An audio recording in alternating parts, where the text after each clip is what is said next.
Hi. Okay. Welcome everybody to this week's What the Heck. We have Speed Racer, Christian, and Bartok. Why can't I say Speed Racer? I just like blurred that. I'm not even drinking.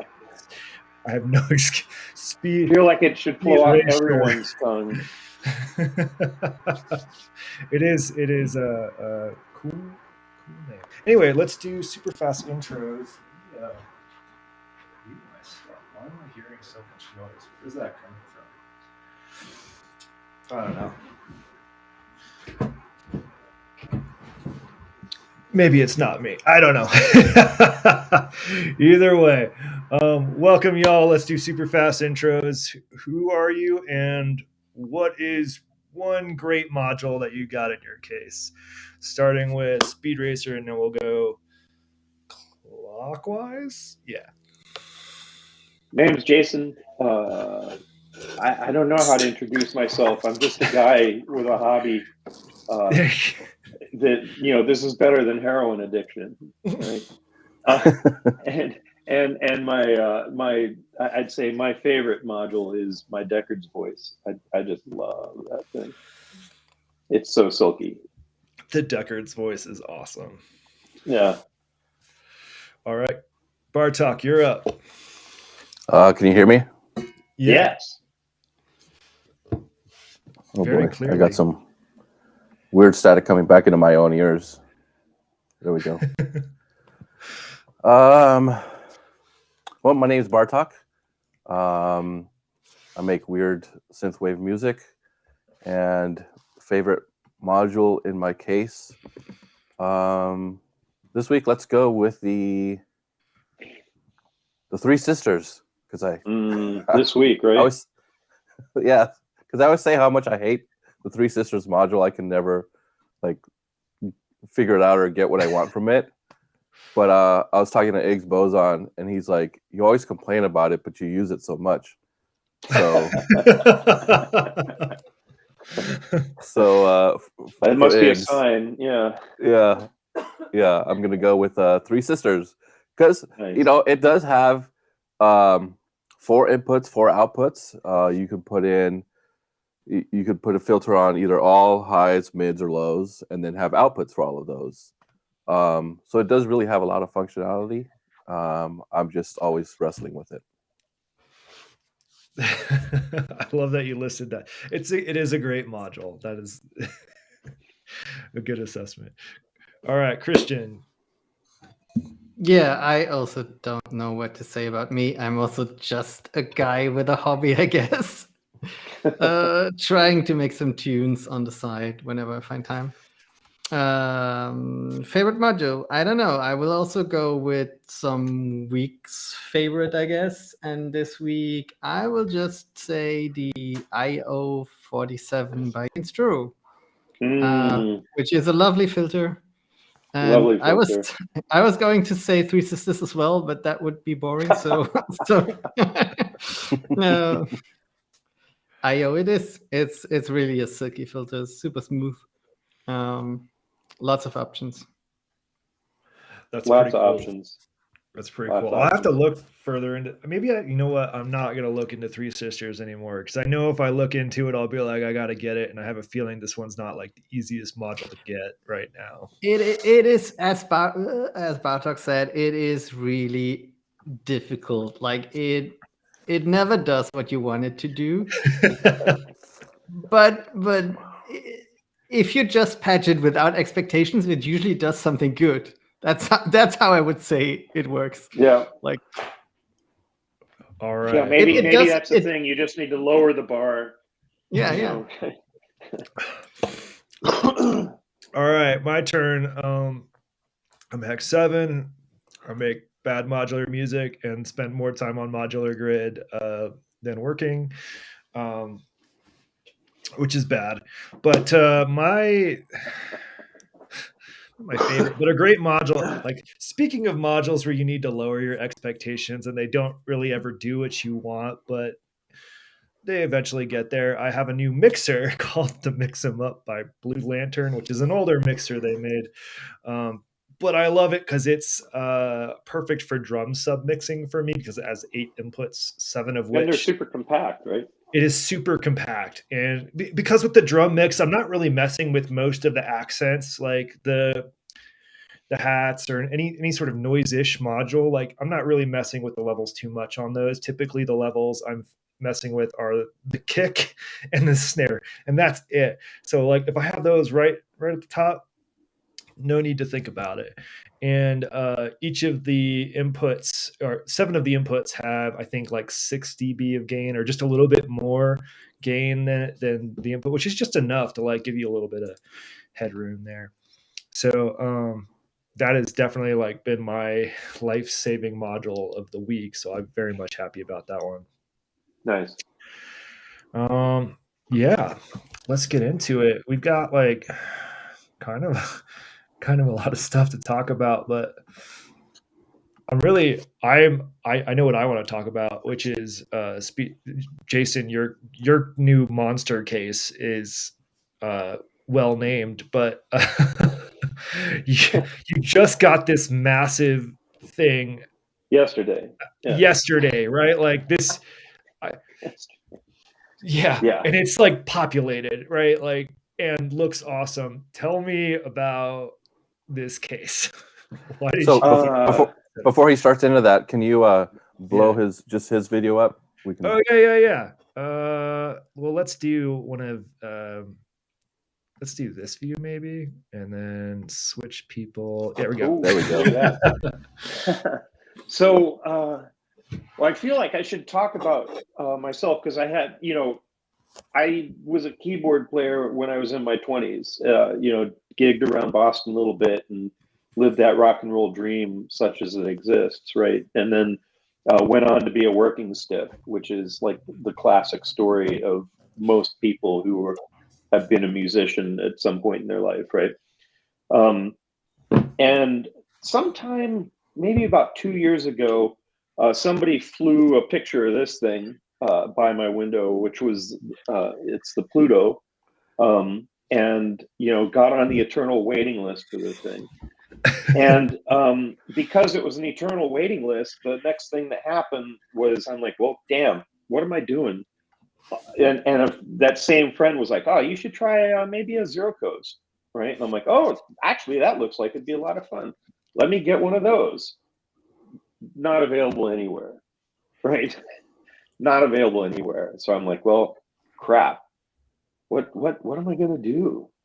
Because I really had some keyboard dreams, not keyboard dreams, but synthesizer dreams, right? So I'm like, well, maybe I'll try modular. This looks like it could be fun. I could build my own synthesizer, right? Right. and that's where this came from, right? Like, so it's been sometimes one piece at a time, sometimes a lot of pieces at a time, sometimes 2 giant cases at a time. I don't know if it's a dream. I feel like a year or 2 from now, I'm going to be running out of a case this size. It's just going to be 4 modules. But until then, I like having all the toys. There is nothing more liberating than having your keyboard broken apart. I just can't say enough for it. It took me a minute because I'm so used to fixed routing that you get in XYZ keyboard, Yeah. But as soon as that's in pieces, you're talking about Three Sisters earlier, just being able to choose a filter, right? And not the one, but the other one. That's what a great option, right? And that's the illness that got a hold of me. is what I can have 10 filters in here? Yeah. So Sweet. you're one of the folks that like. I'm a filter I'm also junkie. one of these folks that, but like, got a small thing, and then like, what seems like 10 minutes later, you got a monster case, right? Had Like, way too much fun with it, yeah. And like I Well, said, no, he was a guy that went to buy a O Coast. They're like, you're out of stock. All right, 21 you will do then. Yeah, right. Yeah, it didn't happen quite like that, but I mean, in retrospect, sure.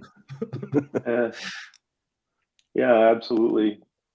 Yeah, I'm I would still like getting an used to every. it. Like getting towered over by this thing, it's a little strange. Yeah, so we had a question in the chat, which I wanted to ask you too. Is like, how is it not like falling on you right now? So, so in the monster case line, Doper puts hardware in the back of the case for nuts and bolts, right? So there's a steel plate there, and then the other corner, and then there's also steel plates between the base and the first deck, right? And they're just bolted on. It's not like they're bolted straight to the connectors. back. Yeah. Okay. Yep. And How wide many, is that case? Yeah. 168. Wow. What's the power supply? Does it have the dope for power supplies in there? Yeah, it does.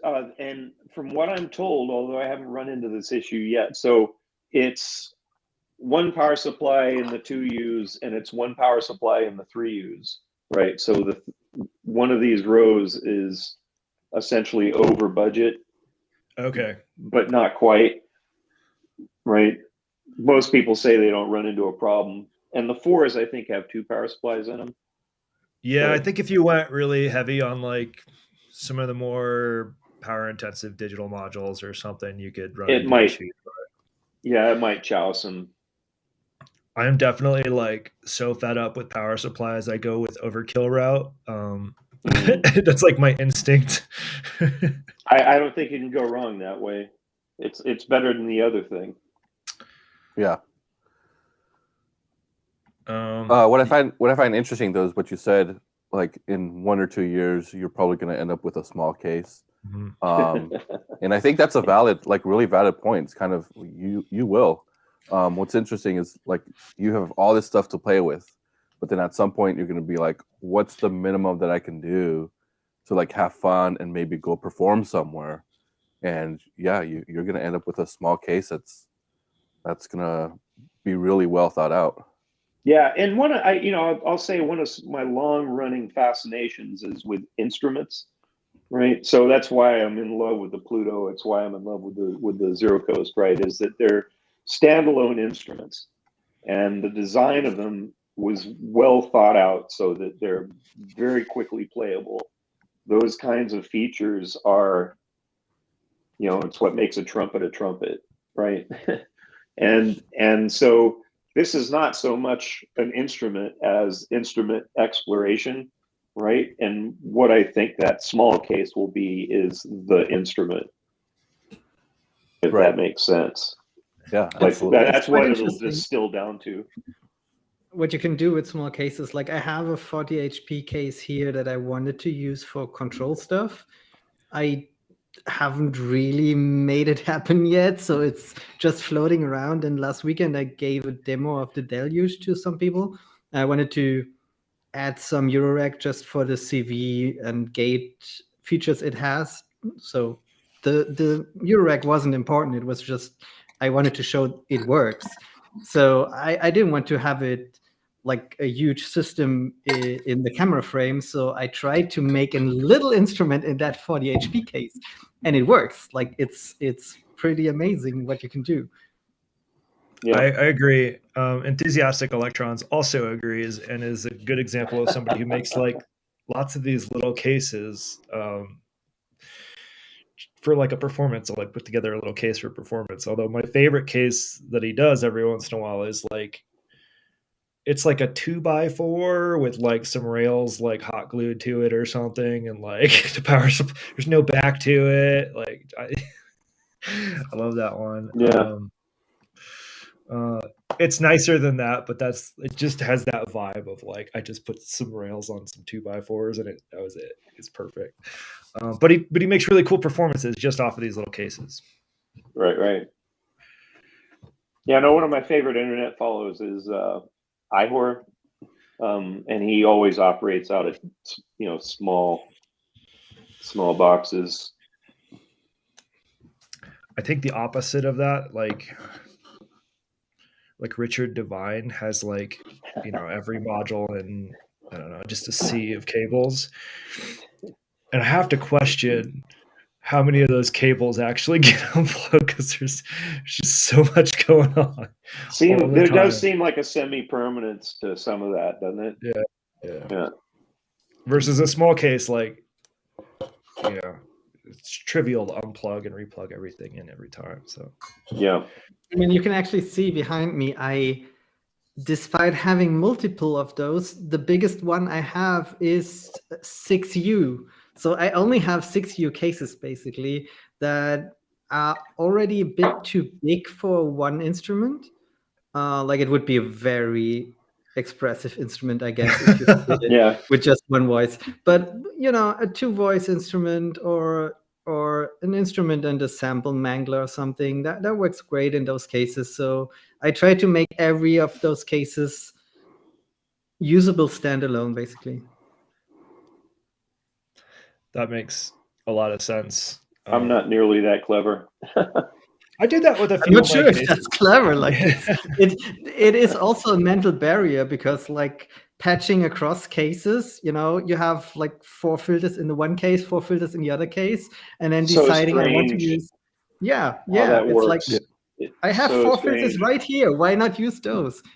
No, to an extent, that's a psychology bit to why I bought this, right? Is that going cross cases was making me a little crazy, right? But if they're all in one giant case, it's fine. Well, see, I mean, even though it's a Feels small example, right? Like I use mix-ups to chain behind the back, right? So I get audio chaining up the middle without cables, right? And that's worth it. Rack plumbers in there too. You have those, right? Heck, What do I have? the rack plumbers. Yeah, I just pulled them out. Well, they come and go. Well, yeah, I pull them out and put them in as needed because they're really trivial to put in. They don't need any power. Right. But yeah, the rack plumbers are fantastic, especially for CV. Everybody has one. They're cheap. I mean, it's like, yeah, exactly. it Why doesn't would you even buy matter it? which brand. It's like $80 to $90, maybe less if you get used for a pair, right? For a pair, yeah. Right. And I don't know, has anybody run into like noise issues with them? You hear people say, "Oh, there's noise issues." I haven't hit one yet. I'm sure there is noise issues. Like if you crank the gain on your mixer and you have the volume way up so that you can hear the ground hum. Like this gets into like pedal board design territory where people are like having, audio signals and power signals. Like they make sure at 45s and all that. Yeah. And I imagine there's some of that going on. And also it could depend on the Cat 5 cable you're using, or Cat 6.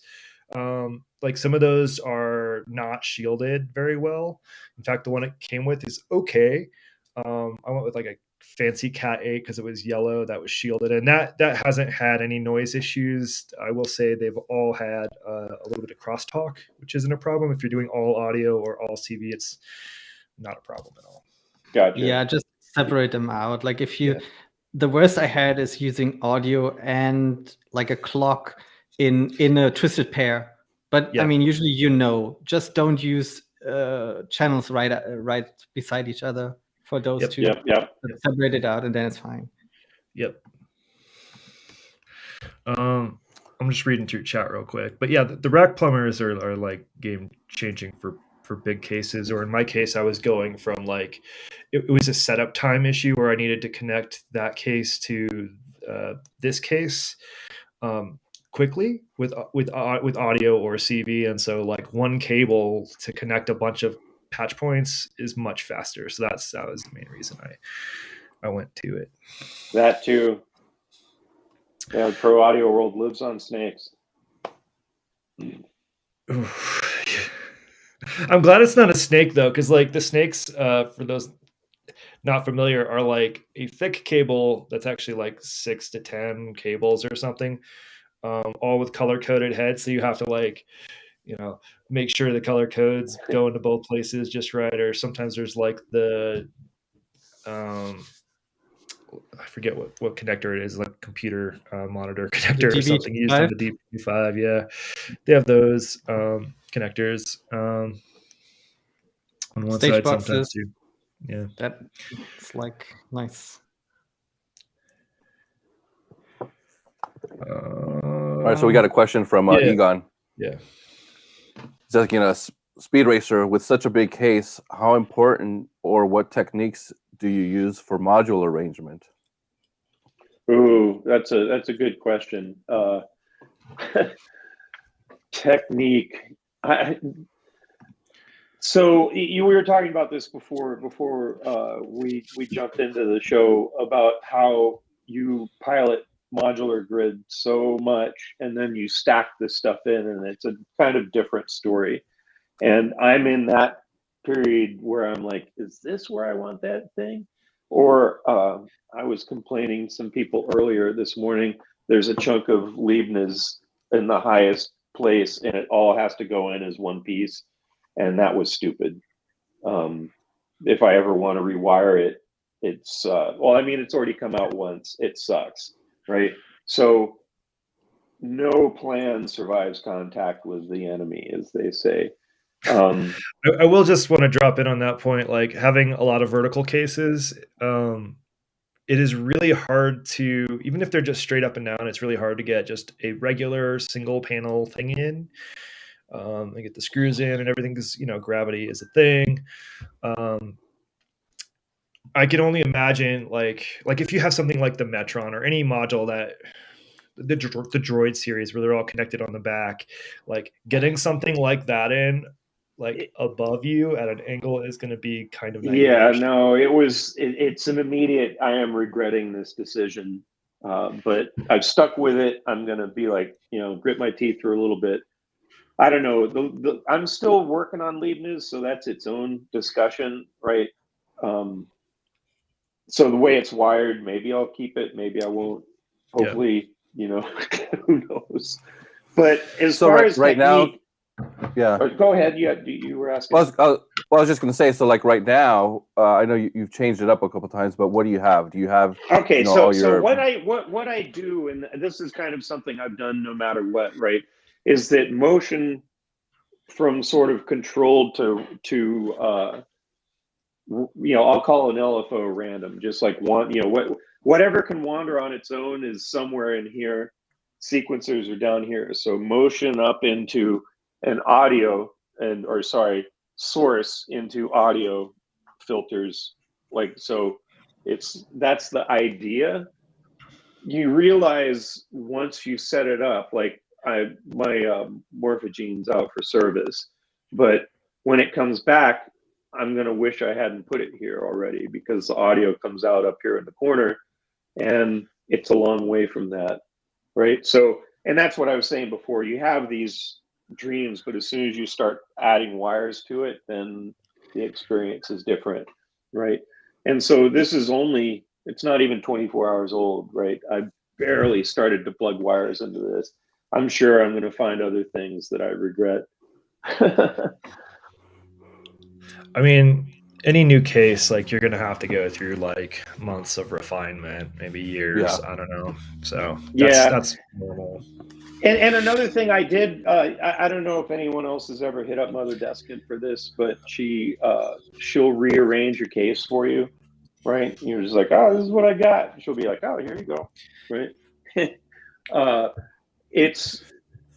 She's the one who came up with this split, the split black silver with audio up the center, and because it was a new idea, I just went with it, right? Like sometimes you don't know what's good till you try it, right? So it works off of my own personal basic theme, that one of, you know, like control into motion and sources into filtration and audio, right? But the layout is partially hers, I would say. And we'll see if That's it works, awesome. right? Yeah. I'm curious to see, like, this is like the before photo, you know, like when you first set it it up. absolutely is. This is the beginning of the journey, right? Yeah. All right. Or maybe somewhere in the middle, not actually the beginning, but this is the second beginning. Chapter 2. Does anybody else have any more questions? Otherwise, I want to talk about matrix mixers. All right, let's do it. All right, Christian, you're up. You wrote matrix mixer, and like I've always been curious. So tell me what's going on. I was unfortunately not very precise in writing that down. So everyone is thinking about Eurorack matrix mixes like the 4MS VCA matrix, I guess. But what I actually got is the standalone Erica Sims matrix. That is what I was picturing, by the way. Yes, and it's lovely. It's Can you show that up again? Yeah, yeah, let's sure. see it some more. More glory pictures. Here we go. So it's 16 by 16. 16 by 16 channels, 16 in, 16 out, like this. Yeah.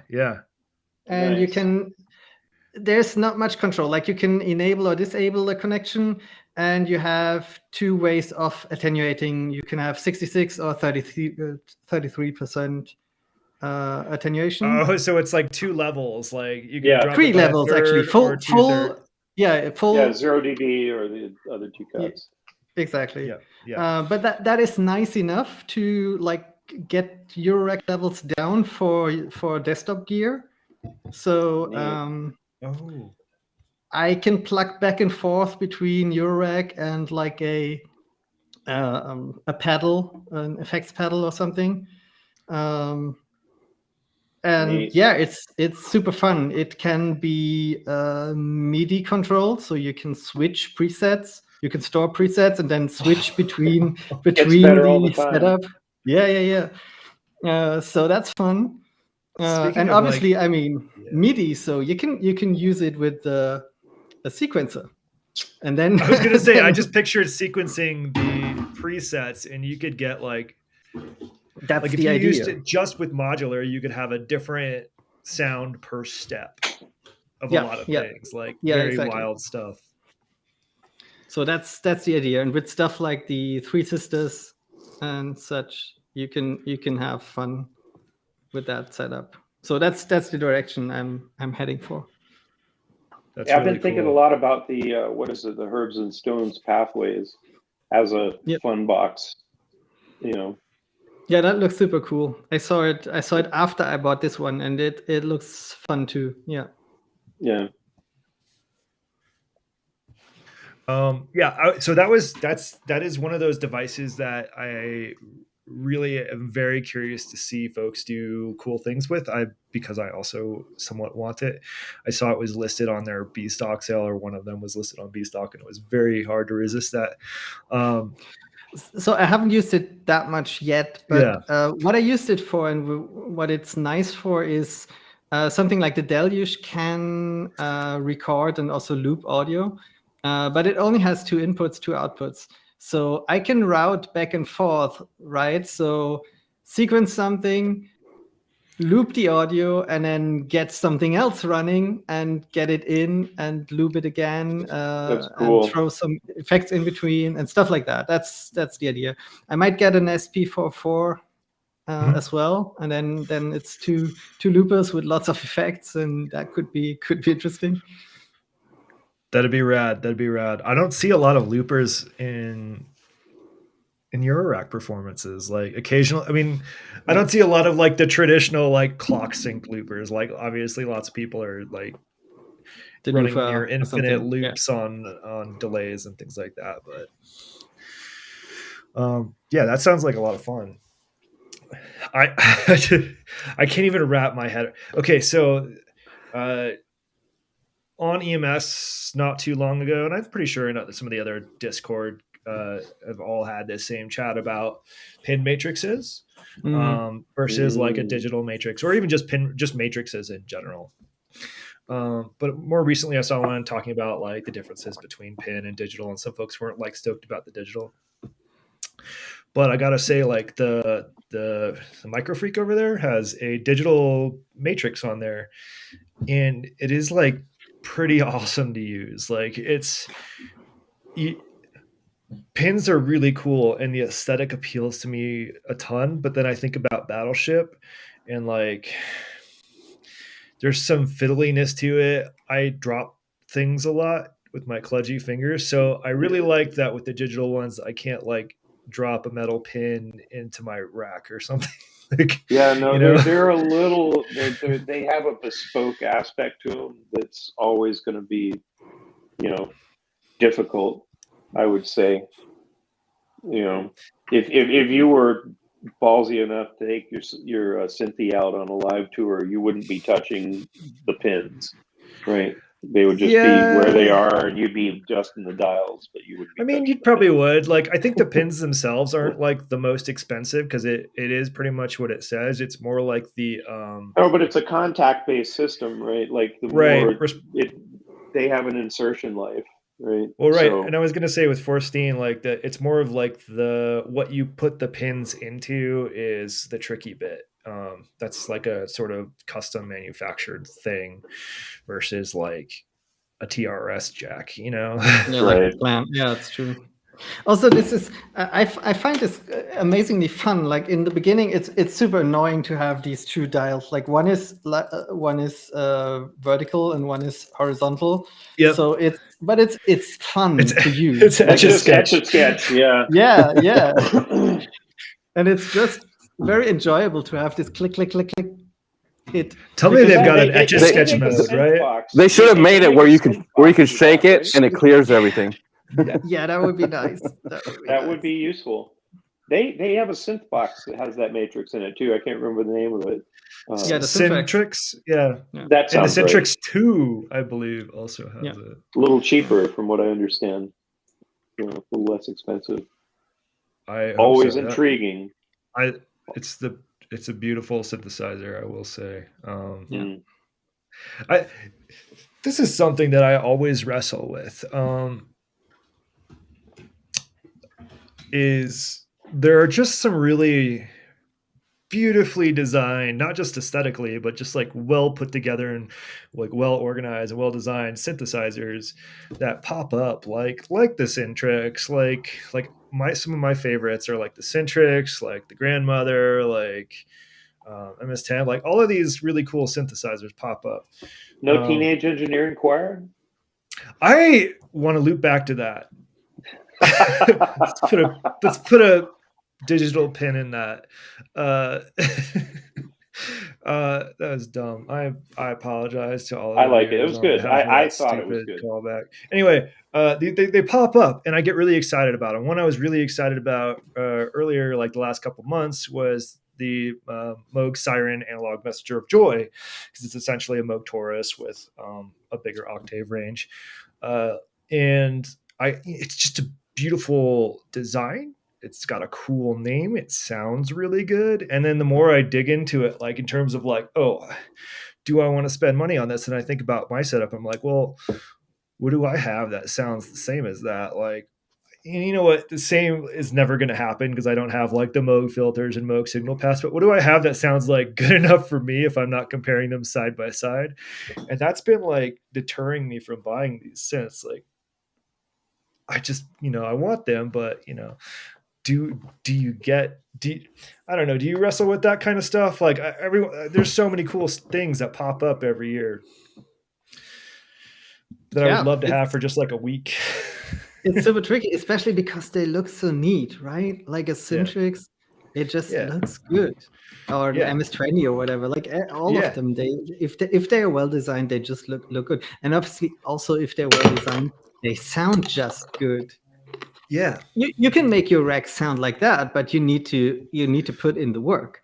Right. So I don't know. The Matrix Mixer opened up my mind for that kind of workflow, and like maybe I want to move some of the stuff I have in rack to standalone boxes.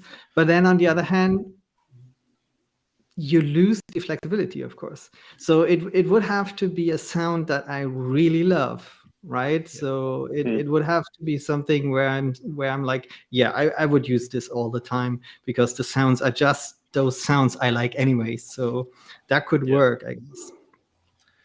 Yeah. My thought on that is, who was it? I think Stephen Wright, the comedian, said, if you had everything, where would you put it? Right? Like and that's my disconnect with keyboards. I love them. It's my origin, but I've got nowhere to put them. Right. And also, I'm old enough now that I know my own habits, that if I have, let's just call this the main setup, right? So I have the main setup, but in another room is where my keyboards are. Those aren't going to get touched as much. Yeah. Right. And that's me. Right. So it just doesn't make sense to try to populate that collection. I think if a music easel dropped in my lap, I might find a spot for it, but, yeah. Like Bartok said, like, yeah, exactly like that. Exactly like that. Right. But that's, there's no music easel dropping in my lap. So, yeah, it's just fun to enjoy them from a distance. I'm fortunate enough to live within a short distance from Detroit Modular, right? So a lot of these things I can just go play with them if I need a fix, which is nice, right? Like I would really like a Lyra 8. I would love a Lyra 8. I don't need a Lyra 8. I can get my Lyra 8 fixed down there. It's pretty good. It's actually Lyra 8, for example. I thought about it for a long time because whenever you hear one, it sounds just special. Oh, it's a wonder machine. Yeah, they're just so much fun. But I found a great iPad app, and especially for this kind of touch workflow that also the Lyra 8 has, it kind of works. Like it totally fixed my itch for that one. It just normally I don't do stuff with iPad, and I hate most of the music apps because I'm not a touch screen person, but the Lyra 8 thing just did the thing. Like it just did what I expected it to do. Nice. But also like keyboards, I totally agree. It's a problem. I'm super not tempted by any keyboard synth because I have the digital piano there in the back. And I just love those keys. Like I would not play any other keys if I have this. Playability is like playability is its own topic, right? Like this came up in a shared Discord, right, where I was like, oh no, I have to touch the wheels. How do those wheels feel? Right, that's super important to me. Right? It can't just be any keyboard, right? So that's its own problem. I maybe disagree. I mean, I'm not like a great keyboard player. I'm sure Christian is like up here and I'm like off the screen down here somewhere. But like when I consider keyboards, there's the ones that I really like. I play them with different purposes in mind. If I'm playing like melodies and slower things or like whatever, like a weighted keyboard is just really satisfying. There's no getting around that. Like it's really satisfying. But when I'm playing like stupid synth things, like the crappy zero action like synth like plastic keys are like my favorite because they're ultra snappy. Oh no, there's a huge like I said, it's its own topic, but not satisfying. Like B3s, like Hammond B3s also have their own feel, right? Yeah. But you can't like the plastic feel of keyboards gives you that same gliss that you can get on a Hammond, right? You can't get that quite the same on weighted keys, right? You can, but it's just not. Yeah, but once again, if you're addicted to a particular way of playing that way, then there's a feel that certain keyboards have and certain keyboards don't, right? And I mentioned earlier that I came from rock keyboards, so leads are a thing, and that's why wheels are important to me, right? Like if you're going to wah and bend, you want that stuff to be responsive in a very specific way, the way a guitarist would care about action on their guitar, right? It's exactly the same thing. I will say there's no reason to have there's not, in my opinion, there's not great reasons to have like 2 full 88 key weighted keyboards or like 2 synth keyboards or like 2 of the Micro Freak keyboards. Like maybe if you're an organ player, I don't know. I guess for loop performance, kind of thing, where you want to Yeah. switch and do the 2-keyboard kind of thing, whatever. Yeah. Rick Wakeman obviously has a need, right? And none of us are him, right? But I mean, just as long as we're talking about that kind of thing, right? Like Jordan Rudess, on the other hand, can go out with one keyboard and slay it, right? Because he's much more willing to, his audience gives him that room, right? Rick doesn't feel like he has that room. Part of his thing is the cape, right? The cape and it's a performance. You're throwing shapes, right? That's his shape. I mean, that's where synth stacks on stage come from, right? It's a performance thing, not necessarily we need it thing, but hey, it looks good. Yeah, it looks good. It's what the audience wants, right? You're selling a thing, And certainly, I mean, watch old Keith. Keith just, I'm sure he just died after every show, just slept for a day. Oh my gosh. Because he just so much energy. I mean, even online, I think the visuals are really an important aspect of it. Like the audio is good too, but I think with our particular niche of modular, the visuals are probably like 70% more. Like it's like 70% important visuals and like 30% you don't bob your audio. head to your own music. That's not a good sign, right? Well, like, yeah, but if you're not digging it, it's just like the visuals through. get people to stop. Carries through, right? Like if you're tapping your foot, your audience will tap their foot. It's just hold on though. But the visuals are important though, because like at DEF CON, like Bartok was there. Like a lot of people stopped because I had like Frankenstein synthesizer set up, not because my music was. It wasn't playing. It was objectively worse than the people that were playing before or after me, because they were doing DJ sets, which had really well mixed things. Yeah, I was going to say, I bet that's not that. No, not true at all. From like just a listening standpoint, if you were just listening, people were stopping. People were stopping before you were even playing.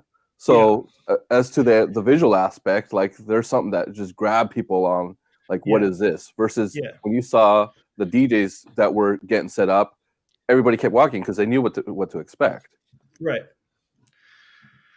So I think visuals are really important, and like when you're doing performance, it's why like people get so much shit for hitting play buttons, whether it's on your like tracker or like a DJ set, right? Like you're not really playing anything. Like that kind of mentality is like the thought. Whereas if somebody takes like 2 seconds to pull the drums out so that they have a Akai MPC and they just do like like a really basic drum beat, all of a sudden people are like, yeah, he's playing those drums on that little machine. Like it's visual important. Yeah, no, it's true. Anyway, I didn't mean to go on a tangent. No, it wasn't that's right. at all. It actually could lead to the next topic because you mentioned trackers, And, I think some of you have got some. Weren't we going to talk about trackers? I forgot about that. Yeah. We can or we can't. I mean, they exist. So the mate. What about the mate? Mate and visuals.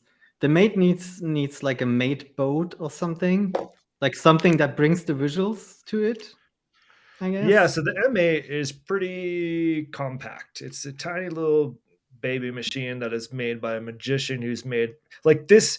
This is, I think, the first machine I've used in a very long time that feels like the equivalent of a modern like luthier making a machine. Like it's extremely well designed, like every part of it. I don't understand how it does what it does, being powered by like what, a Teensy or something like that. It's a Teensy 4.1, yeah. It's like, crazy to hear the sounds come out of the Teensy. It really is. You're like it makes no sense. So this machine is just a brilliant thing. But we were talking earlier a bit about like NerdSec versus the M8. Oh yeah. And just to bring it back to modular a little bit, the NerdSec is one of those sequencers that I've very much been attracted to, especially since like playing with the M8 and some like Game Boy trackers and things like that.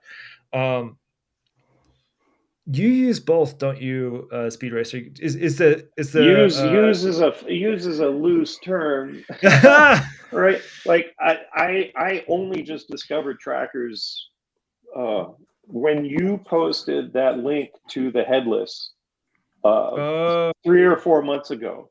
I hadn't seen a tracker before that, right? okay. But this is interesting. This is a full circle aspect of this discussion, right? Like when I first got into modular, right? Like I was kind of obsessed with hooking it up to Logic, and once I immediately realized I'm like, oh shit, I'm in the exact same like blocking point that I was when I was in my 20s trying to write music with a stack of keyboard equipment, MIDI sequencers, MIDI, my Matu 8, all the stuff.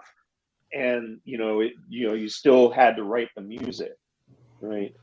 And suddenly I was at that point again. I'm like, this is ridiculous, right? I don't want to, I didn't actually want to end up here, right? And at that exact same moment, I either saw like a Turing machine video or somebody did something that was generative.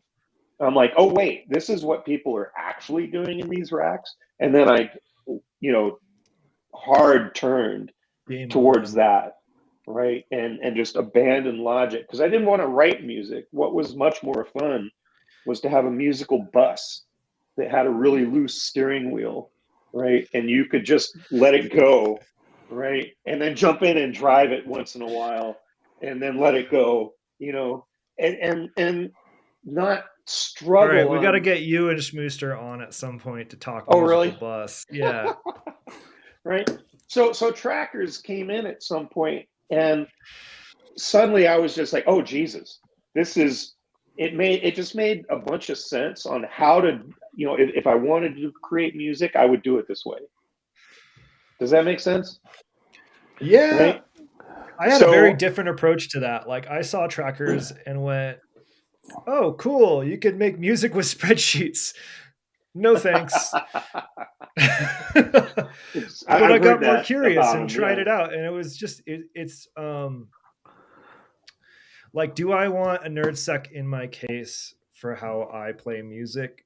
No. But you have that Hapax, right? Like, right. And I'll go back to your that.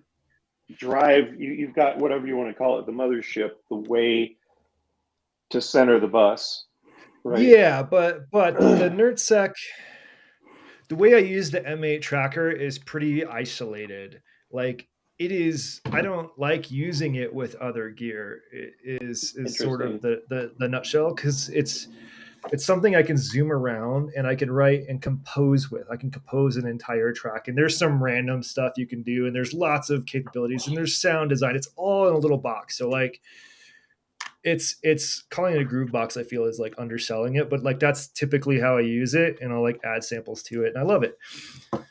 But with one thing that I've struggled with trackers is something that the Pyramid and the Hapax happen to do well, which is like rapid scene switching. So like wildly changing the melodies that are playing on like a push of a button. And you can do that with the M8. It's just like kind of janky and not quite as quick for me to do. So like I have to use two hands to navigate and use it, or sometimes one hand.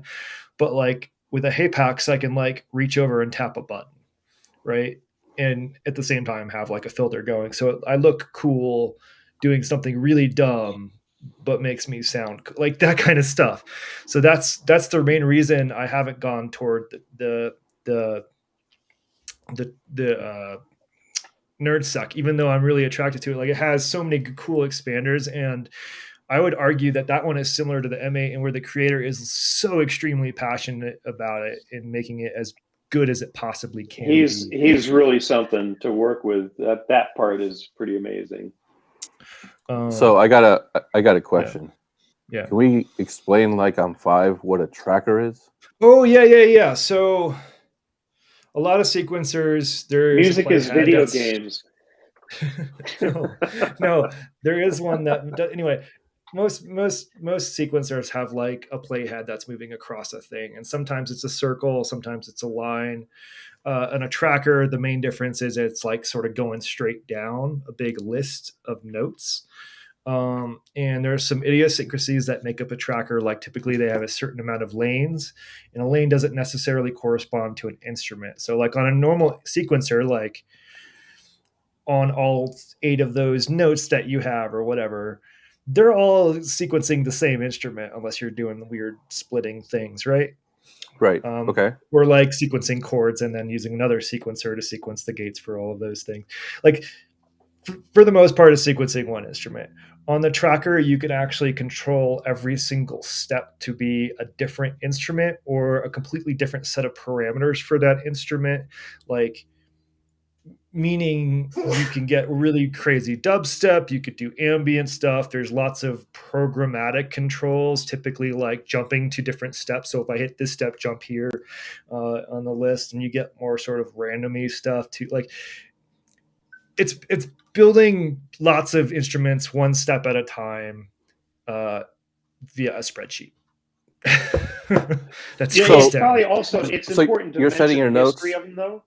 They came from the Game Boy, right? It was originally a thing that was written for the Game Boy, right? No. Format, Oh, you mean the mate? Yeah, the mate. Yeah. Yeah, like the format of this comes from that style of, drilling in on the little machine. But the history is super interesting because trackers came about to make video game music. So that's the interesting part. In times where graphical user interfaces were not a thing. Yeah. So it was the idea to envision a graphical user interface for making music on simple devices like the C64s of the time and the Atari STs and whatnot. With super limited capabilities. That's why the big love for chiptune, I think, within that community, right? Like, and they typically have a sound because they're using the device's built-in sound card. Or not card is the wrong word. IC is typically the chip. Yeah. There is actually a new tracker, an open source tracker project for desktop computers that emulates old chips. So there you can experience how that works, because then it actually makes the channels be the parts of the chip. Like if you simulate a whatever C64 chip that has 2 square waves and a noise channel or whatever, so you have three tracks, and that's your tracks, and you go and sequence two square waves and a noise in some way. That's kind of fun. Yeah, I like that. But yeah, I mean that's Go. Yeah, and just looping way back to the beginning of the discussion where we were talking about visuals and something like this, the community and the creator, I think, have made multiple essentially visualizers that are web-based. So they work in your browser. So you connect your M8 to your computer with a USB cable, and then when you're playing, it's visualized on a computer, which is extremely handy if you're using something like OBS or whatever. You can just grab that frame, throw it over your stream or whatever, and you've got today I learned. It tells you when your buttons are, like, it shows when the buttons are pressed. So it can do that. It'll show like the visualizer here, like of each step going by. Like it's a really cool way to do it. And I'm not entirely sure, but he built like an arcade system that has two M8s basically next to each other for trade shows and stuff. And I think it's using a set of those or something like that to make that happen. Pretty cool. That's cool. That's neat. Well, what is fun is that like everyone is about trackers are so different, but in the end, a lot of things come together again. If you look at Electron boxes where you can parameter log the sample for the Digitech, for example, that is basically like a tracker track, because you can you can change the sample per step. It's pretty much that. While on the Nerd, sorry, just on the Nerd side, it doesn't do that, because obviously the NerdSec is primarily Eurorack sequences, so at least the CV gate channels are bound to the CV gate output, so you don't change the instrument because there's nothing to change. It's a CV gate and a mod output. You can change the mod values like a whatever value you want. It's just a CV. To MIDI or to one of the Yeah. aux outs or something. You have a lot of choices there. Yeah, that works obviously, but the idea of changing instruments is not as strong Yeah, there. yeah. You can do that with the sample channels, but not with the CV channels. So that's quite interesting. Yes. Yeah, no, user-friendly sounds is one of my favorite nerd seek beaters. Like, you want to see someone really stretching it. He's the guy doing it. I forgot what I was going to say. I just wanted to point out the main difference that I don't think I really clarified earlier. That to me, this is like a composition machine. So I'm composing to an extent in a way that's very programmatic versus playing in a melody. And it can record in MIDI, but I never do that. Or some, like, versus like when I'm, using the hot box, or before that, other things where I had a keyboard, like I'm oftentimes like playing in melodies to like get a feel for things on a keyboard, or a grid layout or something, where on this, like, you can't really do that without an external thing plugged in. I guess that's one, I don't know, issue that I run into. I bought it for travel was the primary reason I bought the Mate. Yeah. Was Yeah. just it's there's a lot about it that would be nice to have on the road. Can confirm it's the only thing I bring with me at this point when I'm traveling. Nice. Yeah, and it was really cool. I got to, like, when I was over at the museum of everything else, I was like blasting M8 tunes through the Leslie speakers of the Game Boy really? machine. Nice. Yeah. Nice. Yeah. Anyway, I'm trying to think. There's some other stuff I wanted to talk about too. Bartok, you have any topics you want to bring up? You're starting on a new set of patch cables, I hear. I am. I got an order for someone who's very demanding. Yeah. Very specific color, very exact on lengths. I had to go buy a centimeter ruler just for this person. Wow. I did offer to convert. I mean, that person offered to convert to inches if you wanted. I'm very excited about that. But what else? Yeah, no, and I just actually Schmooster also puts his orders in centimeters, so I'm just teasing you. But no, let's see. In an hour, I'm supposed to be jumping on another stream with New York Modular to work on this guy.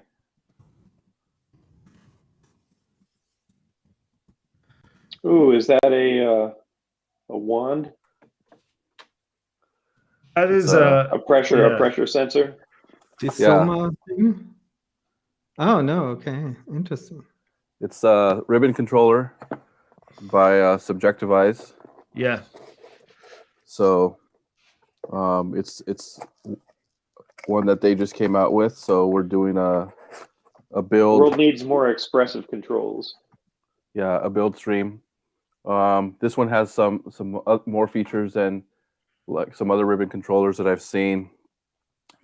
They designed it to be played. You can either like if you hold like a guitar where you have your low notes and then up to your high notes, or you can reverse it and reverse it just to be like Dvorak or something for guitarists. Right. Like you can't. Or maybe you're a left-handed. Maybe you're a left-handed player. So yeah, I'm excited to kind of do that. That's my new thing. That's why this is empty, because I cleared out the space. My rack's gone, so I can build that. Do some building. That's awesome. That'll be cool. Yeah. Can we zoom in on the wood back? On the back. I think it's just a yardstick. Well, I'll zoom in. Just give me. Is it really just a yardstick? Figure this out. I think so. Yeah. So. Interesting. Yeah. What kind of voltage does it need? Well, it plugs into the corresponding Eurorack module. So I don't. Oh, Obviously, it's not put together. So I mean, it plugs in. This is going to be the module. Let's do that. so they're not making the dope for a mistake and putting a USB plug on it. What's the connector for it? Like, how does it connect? So It does look like it could be a USB connector with the Yeah, I did It's kind of, but it's actually not. So It's it probably a screen, uses 4-pin plug, nope. Ethernet. cable. Yeah. Yeah, okay. So there's Okay, cool. which It's not the worst connector. I have my Ethernet cable handy, ready to go. There you go. Yeah. Is that one you put together? Yeah, of course it is. Yeah, of course it is. RJ45. All right, so Bartok, I'm gonna zoom out, but Bartok showed up when we hung out. No, this was after we hung out, but he brought the Soma Pulsar to DEF CON, and it comes with like gator Alligator clips, right? Yeah. Yeah. And if you've used any, it doesn't matter what brand, they're all like kind of crappy and flimsy. So Bartok made like these like ultra battery clamps. They're like they're awesome. Here, let's just keep. You know what? I don't know why I keep zooming out. Deserves, actually. I'm glad you did that, because that's kind of the big disappointment of that instrument are the cables. Yeah, yes, so I made these. They're a lot thicker. They can kind of stand up and hold their shape. Versus the really flimsy ones that they come with. Which after you get like a bunch of them on there, they just all kind of flop down. Right. So I experimented with different gauges and finally settled on that. Yeah, I was very impressed by those. If I ever get a thing that uses those beyond, like, I mostly just use them for breadboarding, and if I break them, then I already have like my soldering irons. You should holler at Soma. You should holler at Soma now that they have a U.S. location and just be like, guys, this is not till you're done with your current order, though. Yeah, no.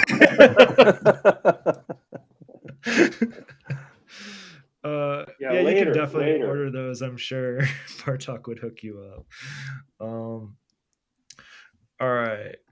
I don't want to take up too much more time. We've talked about most of the things. I want to talk about light up patch cables really fast. Oh, that was on the list, wasn't it? There's a new set that's coming out that Andrew Wong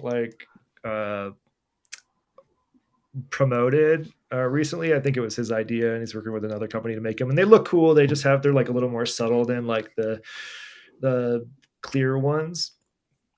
So I'm very excited I signed up.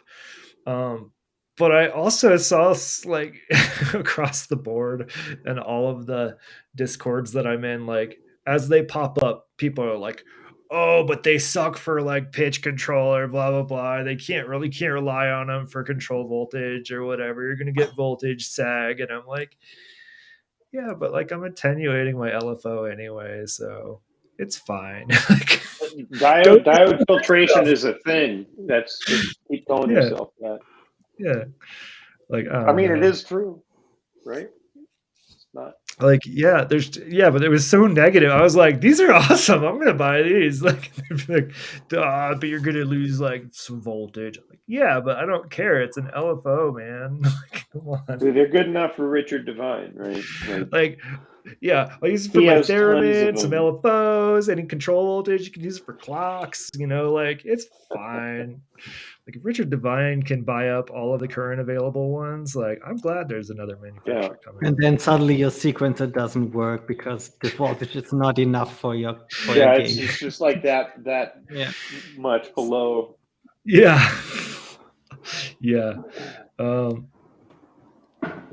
That's dumb. No, it's cool. I mean, it's a great look. I'm not interested. It's enough lights already for me, for my taste. But like, it's cool. Like, I think they're really handy for the ones that I leave connected are way too long. which bothers me. And they came with some Error Instrument stuff that I got. He just threw them in because he's a really nice person. But I use one on the theremin, so that when my hand gets close, you can see like the voltage change, and like that's a really visual thing that like tells people what I'm doing. And then I use one on the door stopper module, again for a similar reason. So like it's just like it's less. I don't need to know. Like I've got like buffered molds that have LEDs and stuff. If I really need to know like the voltage of a thing, but it's just like a visual that goes along with the motion. I don't know. Anyway, on that note, when are you going to make light up patch cables, Bartok? Never. No, somebody else already makes them. Yeah. Yeah. All right. I think I'm going to wrap it because we're a little bit over time. Thanks. Does someone make those 90s light up in the dark kind of things as patch cables? I do have like glow in the dark ones. Ah, there we go. Yeah, I have some glow in the dark, and I can't show them. Or just like UV reactive. Well, and I have that too. So like my neon yellow cable, this one here, it reacts extremely well to UV, but also like my rainbow cables look really cool in UV. Like, yeah. Like if you watch some of Bartok's videos, you'll see like just some of the colors like extremely bright. It's pretty cool looking. But I do have like the glow in the dark. Those are because these are all fabric. It's cloth, so it works like other glow in the dark material where it has to be charged in light. Mm-hmm. So I will say they do glow, but it's not really bright. And it doesn't last because it's kind of charges and then it goes out. Right. So, I like Friendman's suggestion of like 90s goofy things like cables with slime and glitter in them would be. I would buy one. More like a hose, and you'd hope it never leaked. Yeah. Right. Yeah, I'm working on some barbed wire cable. Yeah. Also would use that. The razor wire. You know what? That would be perfect for Seat Lombard, right? Because they're just banana jacks, so barbed wire would work fine. Yeah. You could have a tube and then fill it with the glow stick stuff. That would be neat. And then in the cable in the middle. Yeah. Right? Just as long have as a tube. Have a tube you can fill with the glow stick stuff. Around the cable. Getting into like ruining your modulars.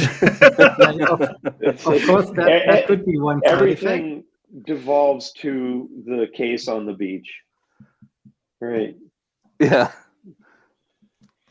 All right. On that note, does anybody want to play us out? I can play us out. It's just the same thing we heard a second ago, which is a really weird, janky thing I made last night. I liked it. Too much sugar. Yeah, go for it. All right. Well, thank you everybody for watching. Wait, we have another. Thank you for having we have another question, real quick. Egon asks, "Are there any cables that have live goldfish swimming in them?" Yes. Yeah. You can. I'll release it April 1st next year. You joke, but people would like seriously want to order that. Your price, $1 million. Switch audio, and I'll play us out. I guess. Cheers. Well, sorry, Bartok. Didn't mean to make it big. Just really awkward software. It's just terrible. Hold on, audio.